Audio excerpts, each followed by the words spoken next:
Queridos, graça e paz, louvamos a Deus por estarmos juntos nesse momento à luz da Bíblia. Recebo o nosso abraço a todos os irmãos da IBAMP, todo o corpo diaconal, cada servo do Senhor e a todos os pastores, evangelistas, ministros do Senhor, presbíteros, diáconos, obreiros, que Deus os abençoe no nome do Senhor, que Deus possa recompensá-los cada vez mais no nome do Senhor. Levante a cabeça, estamos em pé. O Senhor está conosco, o Deus de Jacó, Ele é o nosso refúgio. Glória a Deus. Hoje vamos meditar, queridos, na segunda carta que o apóstolo Paulo escreveu ao jovem pastor Timóteo, pastor lá na igreja em Éfeso. Ele trata no capítulo 2 dos estímulos no combate à fé e ele fala do bom soldado de Cristo. E aqui em todo o capítulo ele apresenta 6 características fundamentais para a vida cristã.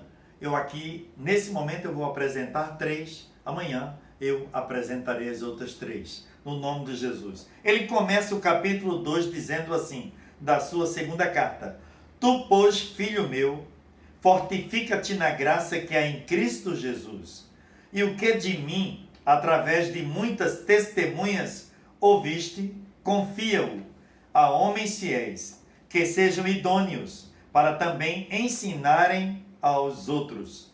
Sofre, pois, comigo as aflições, como bom soldado de Cristo Jesus. Amém? Glória a Deus. Queridos, essa carta foi uma carta muito assim, especial, podemos dizer assim, na trajetória do apóstolo Paulo. Das 13 cartas que nós temos do apóstolo Paulo que ele escreveu, essa nós podemos dizer que foi a mais sentimental, porque foi a última carta que ele escreveu e foi a carta que ele escreveu para o seu filho na fé, Timóteo.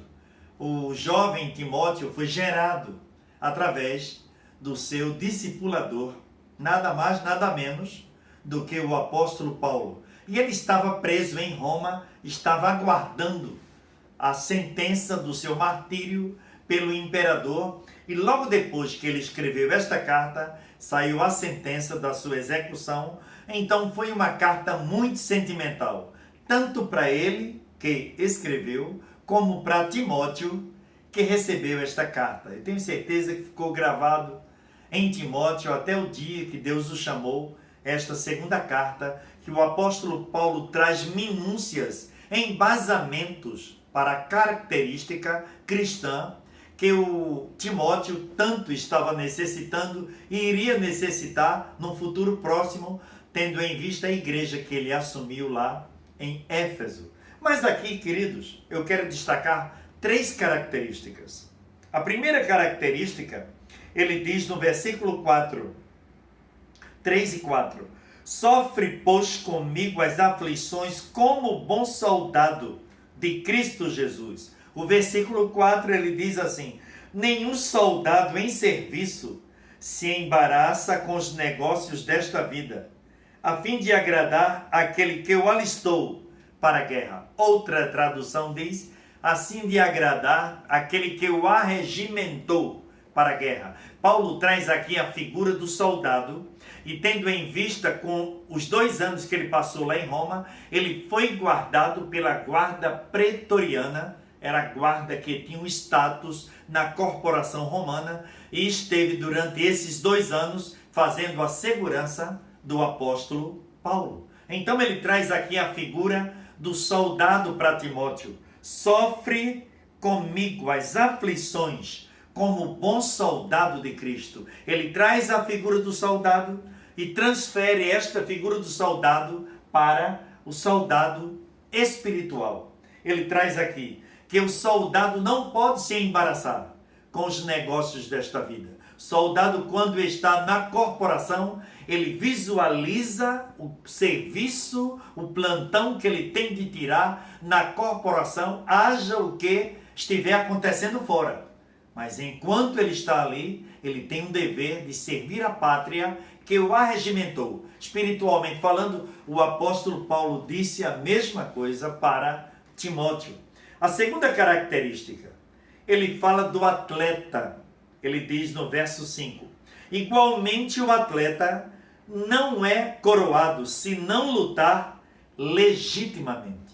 E nós sabemos que naquela época os jogos de Istmo em Corinto e as Olimpíadas na Grécia, o atleta fazia a sua inscrição e ele fazia um treinamento de, no mínimo, naquela época, 18 meses. E era um treinamento muito pesado, era exaustivo, para ganhar uma coroa e representar ali o seu país. Mas ele diz aqui que o soldado só estava qualificado, além da inscrição que ele fazia, para concorrer àquele prêmio e ganhar aquele prêmio se ele estivesse legitimado, na verdade, se ele estivesse legitimado. Ele diz aqui, igualmente o atleta não é coroado se não lutar legitimamente. Tem que ser autêntico. O apóstolo Paulo traz a figura do soldado e agora ele se reporta para o atleta, dizendo para Timóteo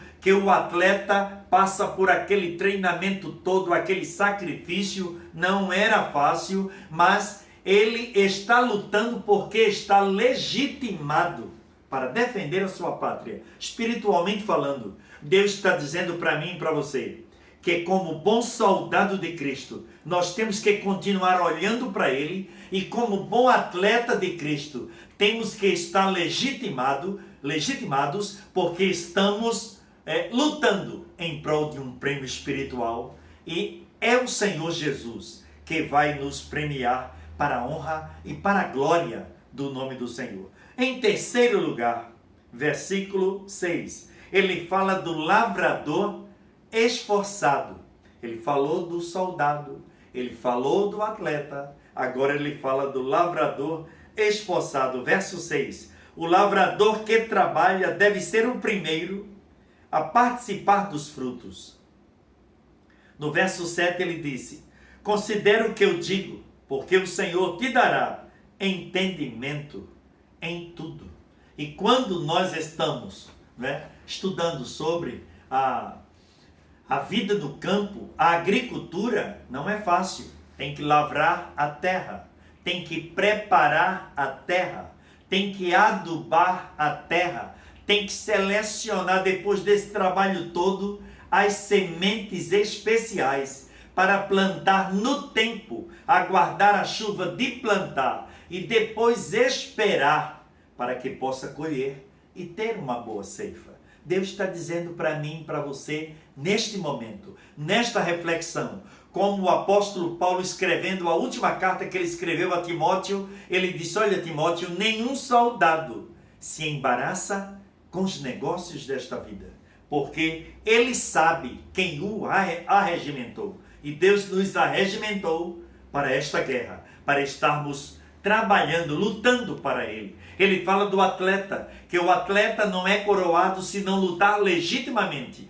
E nós somos atletas de Cristo. Enquanto estivermos aqui, estamos lutando para receber a coroa da justiça. E ele fala do atleta, do lavrador esforçado, que ele é o primeiro a participar dos frutos, mas para que ele colha e tenha uma boa colheita, ele tem que passar pelo processo de arar a terra, semear a terra, colocar a semente na terra, esperar a chuva para que possa brotar aquela semente e colher os frutos. Creia nisso, meu querido irmão, no nome de Jesus. Deus está dizendo para mim e para você que Ele está voltando. E ele vem buscar um povo que está servindo e adorando a Ele com todo vigor, com toda ousadia, como bom soldado de Cristo, como atleta de Cristo lutando para ganhar o prêmio, e como lavrador que tem arado a terra e aqui mesmo na terra já tem colhido os frutos para a honra e para a glória do nome do Senhor. Vamos orar, vamos agradecer a Deus. Maravilhoso Senhor, nós te louvamos e te agradecemos, Pai, por estarmos falando contigo agora.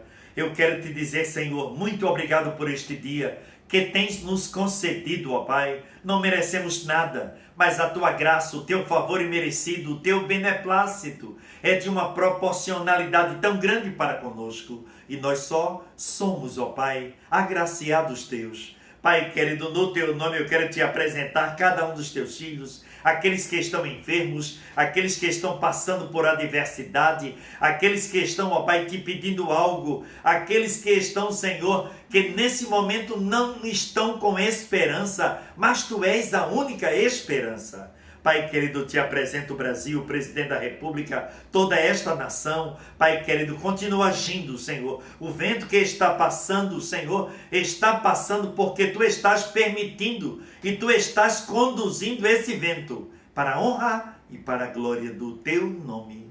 Amém.